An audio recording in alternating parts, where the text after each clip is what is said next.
All right, let's talk about a feeling that might hit really close to home, especially if you feel kind of caught between two different worlds. We're going to dive into this fascinating idea called defensive pessimism. Seriously, think about it. You get some great news, right? Maybe a promotion at work or an investment pays off. But instead of just feeling happy, there's this little voice in your head that just goes, yeah, but for how long? If you're nodding along right now, I want you to know you are so not alone. And this feeling, it's not just some random anxiety or you being a negative person. It's actually a real psychological strategy. And yep, it has a name. So let's get right to it. What in the world is defensive pessimism? Okay, so here's the deal. It's a mental game you play where you purposely set really low expectations, even if you've done well in the past.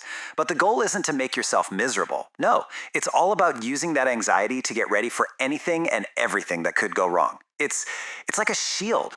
Right. So this isn't about being born a glass half empty kind of person. It's about you consciously, deliberately building up this armor because experience has taught you that, well, sometimes things just fall apart. It's a defense mechanism you learned. But, where did that need for armor even come from?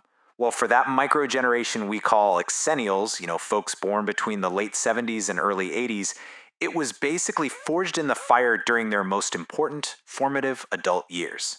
And the timing of this is it's everything. Think about it. Exennials were just stepping into the job market when the dot-com bubble burst. Then, just when they were getting their footing, maybe buying their first homes, bam, the 2008 global financial crisis hit. These weren't just headlines in the news for them. These were life-altering earthquakes.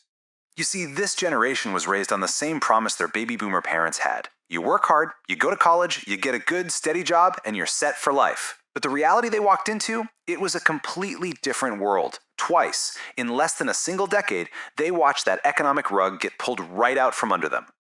Just imagine that. It's like you spend your whole life learning the rules to a board game, and right when you finally start getting good at it, someone just throws the rulebook out and writes a totally new one. That's the exennial experience.